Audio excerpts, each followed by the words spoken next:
Hey everybody, it's Candy, aka Brown Eyed Girl 69. How y'all doing tonight?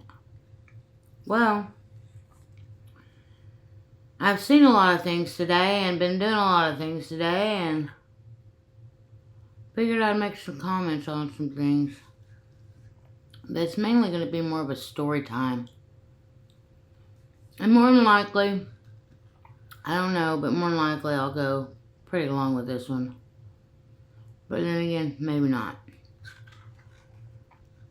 Okay. So, I guess something to ponder is utopian existences. Now, does a utopian place exist? Well, it depends on who's thinking and what their idea of utopia is.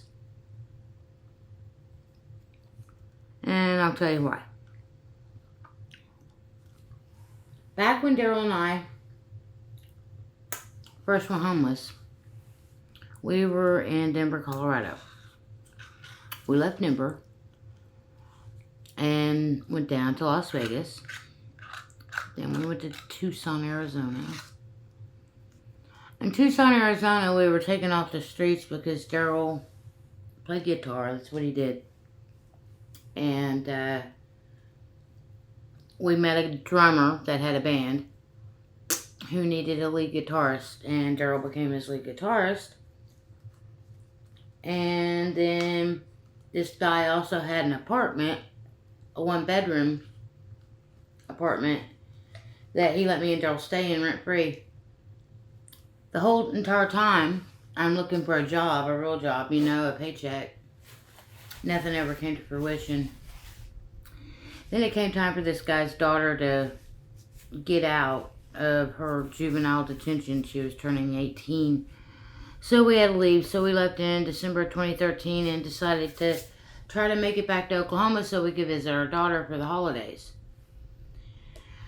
Well, while we were back here spending time with my daughter and some of my family, my cousin let me stay with her and her husband for a couple weeks.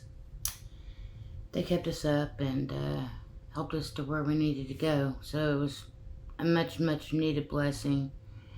Anyway, while we were in the process of, just chilling over the holidays and hanging out with family and friends and whatnot,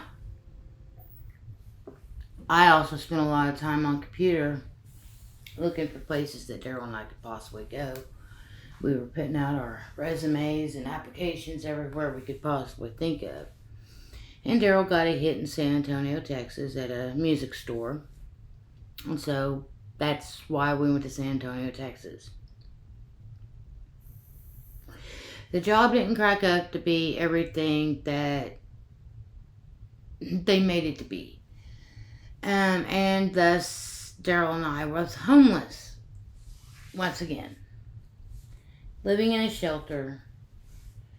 And one day, just out of the blue, Daryl made mention of something about, I wish we could just find a place where we wouldn't be bothered by anybody. A place that, was close to where we could have laundry and showers, a bus stop to and from, a place to make money.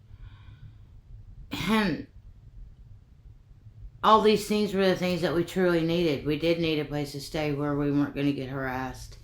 We did need a bus stop close to us so we could get to and fro and to the cities or towns that we were close to get our food and supplies. We did need a way to make money, and we needed to be close to a place that offered laundries and showers as well. So yeah, we needed all these things. And so, of course, I'm like, well, that's just utopian thinking if you think we're just going to find all these places in, one little space, Because up to our journey that point, everything was, spread out in the cities, they had resources available, but the resources were so spread out. So sometimes it might take you 3 or 4 hours to just do a couple of things because of buses and maybe not necessarily having enough money to take the bus and having to walk and, just ridiculous things that you'd have to put up with being homeless. So I always thought that Daryl was a little bit out of his mind when he talked that way. I used to laugh at him. And then one day I decided to quit laughing at him and to try to just join him in that way of thinking, really, honestly. And we eventually got out of San Antonio and made our way north, and then we made our way west. We were always looking for a place where we could be warm most of the time during winter, And we were just looking for a place where we could find an opportunity. An opportunity to get a job, hopefully in the areas that, we had the most talent in and skills in. But we never could find that. We were always searching and always looking, but just never was coming to fruition. So speaking of utopian thinking, I'm still hoping as time goes on that we can find this place that Daryl and I have been thinking about for a while. And really putting our thoughts and energy into it, trying to make it possible. Well, we made it to California by, I think it was October of 2014. And we left San Antonio in August. So in basically 2 months. We made it from San Antonio, Texas to San Diego, Ocean Beach. And we basically hung out there for like 8 months. And then in May of 2015, we packed up from there and left and headed north and went to Mount Shasta. Hung out there for about 3 weeks. This lady we met in Ocean Beach had given us a tent, some money, some weed. Probably have told the story before.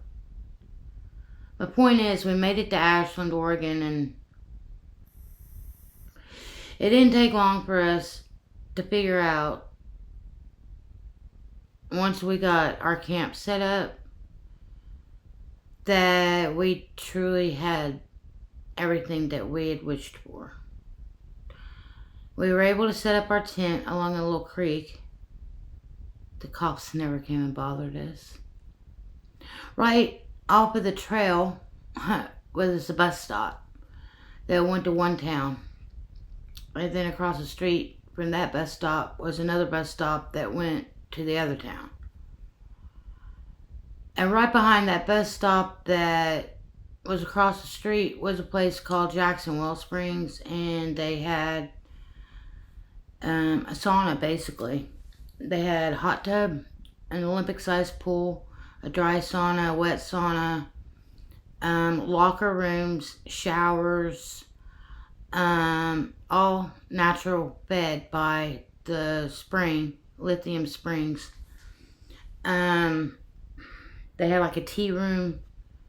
They definitely had big enough and not enough space, a lot of space for gatherings and festivals, hippie-ish type festivals, traveling type festivals. They had a gazebo where people would gather and smoke and partake and share and in weed and acid, whatever, I guess, whatever your thing was. I'm sure you could find it if you really wanted to.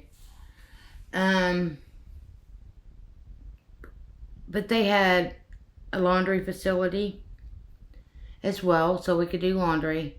And they had showers, and it was like $5 a shower, plus a towel was $6. So it wasn't a bad ordeal. And then right down the street from there, we had a street corner where we could fly a sign, and people would give us things out their car windows. Not all the time was it positive, you know. Sometimes we encountered people that would yell stuff at us or flip us the bird or whatever, you know. But I never had anybody that ended up being too violent with me when I was flying a sign. I did have one girl yell at me once and say, "Hey, get a job, you old bitch." But other than that, it was pretty accommodating. And so Utopia, yeah, we reached it and we achieved it and we called the place home.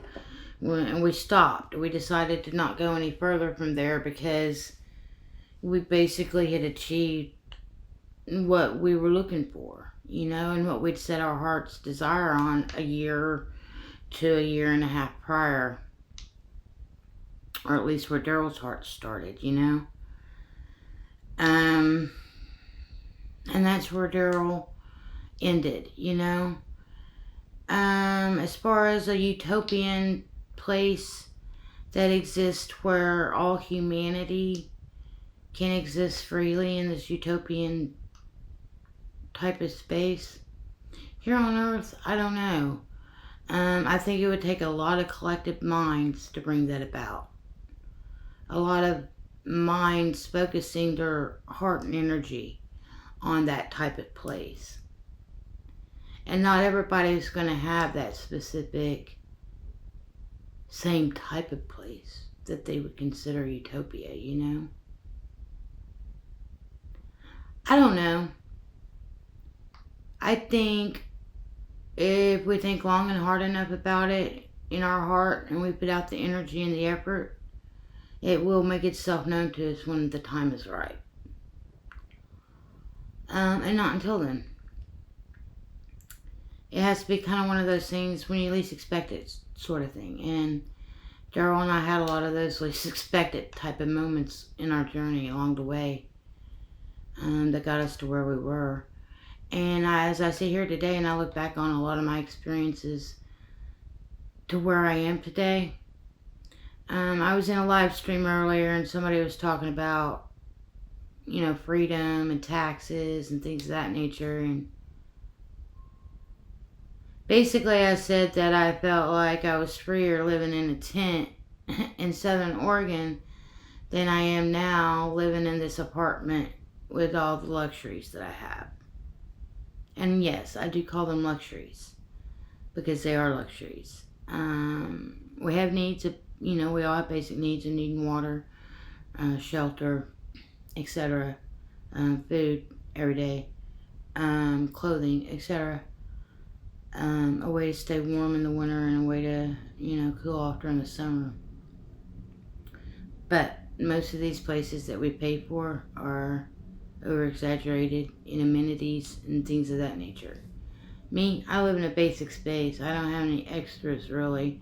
I do have a washer and dryer, which I'm grateful for. But that's probably my only extra amenity in this apartment. And I'm still paying $650 a month for this small, tiny space of probably about 600 square feet, maybe 650 at the most. But my point in all this video and utopian speaking and all that is everything is a state of mind. And I believe anything is possible if we put our hearts and minds to it. Are we going to just be able to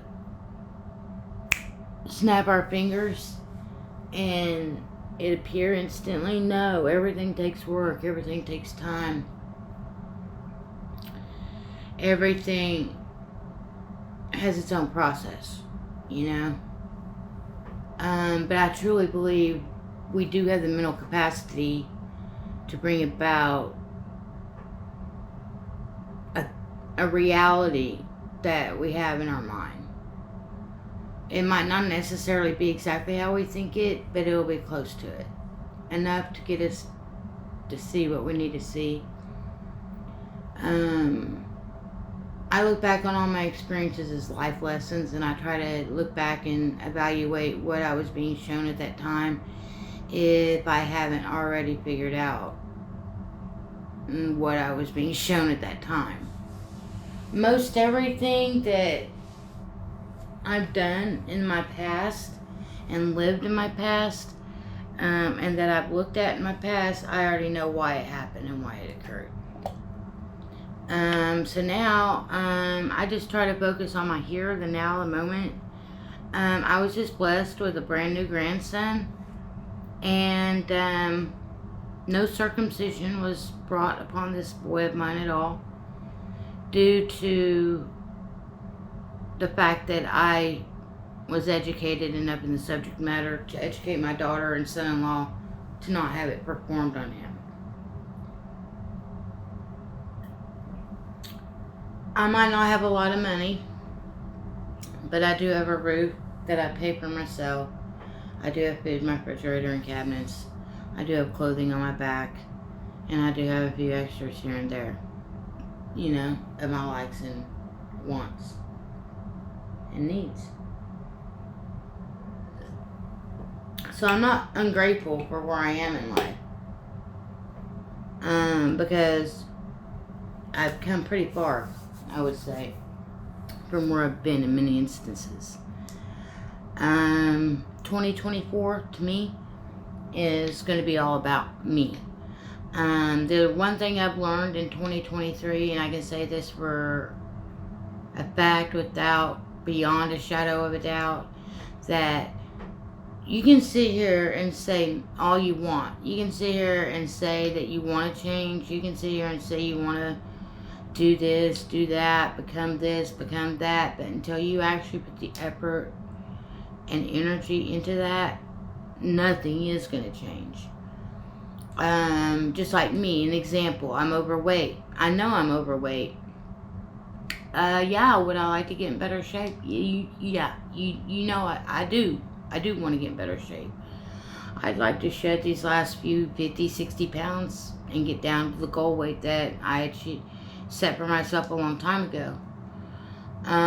Here's the thing, only I can do it. Nobody can do it for me. You know what I mean? And that's the way life is. If you want to achieve something in life, only you can achieve it. Nobody can achieve it for you. You know, if you want to fall in love with someone, well, then you need to make yourself available for that to happen. You know what I mean? If you're currently not happy with your current situation, then only you have control of getting out of that situation. And there's a lot of people out there that will make all sorts of excuses for why they are in the situations they're in. But until they learn the lesson they need to learn in that situation and do what they need to do to change that situation, they're going to stay in that situation. Just like me and Daryl, we were trying everything we could within our power to change our situation from the status of homeless to, you know, having a home. But, you know, that didn't come about. Now, there were times in our homelessness that we were housed up, like I said, you know. Friends let us stay with them or whatever. So there was all sorts of different situations that we encountered. So we weren't always out, quote, on the streets, so to speak. But we weren't in our own space either, you know. But only Daryl and I could, you know, do what it needed to be done to fix that. And we were putting out the effort and energy, but it just never came to fruition, because it wasn't meant to. But right after Daryl died, it was like a miracle occurred, and all these people came out of the woodwork that knew me and offered up so many things to get me to the next step of where I needed to be. And it was up to me whether or not I chose to work to accomplish those things. I could have stayed homeless, but I didn't want to. I didn't want to be on my own, homeless. And when I was homeless, I had Daryl. You know, me and Daryl was a team, and it meant something. But being alone, I wasn't going to do it alone. I knew how hard it was to do it with my partner. Why would I want to do it by myself? So as soon as the opportunity arose for me to move in with my friend Heather up in Portland, Oregon and get a place, I took it. And in the beginning, there was a couple of times that I thought about just leaving and going back out onto the streets again, but that's not who I am. I'm better than that. I'm not saying I'm better than living on the streets, but I was better than that and letting myself down with this opportunity that I'd always been seeking, but yet never came to me, and here it was right before my eyes. I was not going to allow it to slip through my hands, or slip through my fingers, just because I had some frivolous idea of going and hanging out on the streets again. So basically I would go hang out with people on the streets on my days off in downtown Portland and kind of mingled within the homeless community there, even though I wasn't technically homeless.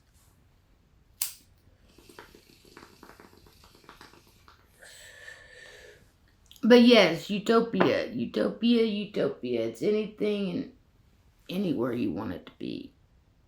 It's your own private Idaho. It's your own private paradise. Whether or not that's with the beach and sand and a nice blended frozen drink in your hand with an umbrella in it and a big fat joint in the other hand. Or if it's, hanging out in some snow-covered mountain in some nice log cabin with a nice, wood-burning stove with a cup of hot chocolate and reading a book, Utopia is different for everyone.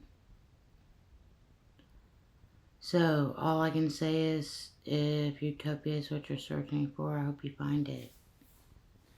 And until the next time, peace, love, hugs, nugs, and happy holidays, happy solstice, and merry Yuletide. 'Tis the season. And again,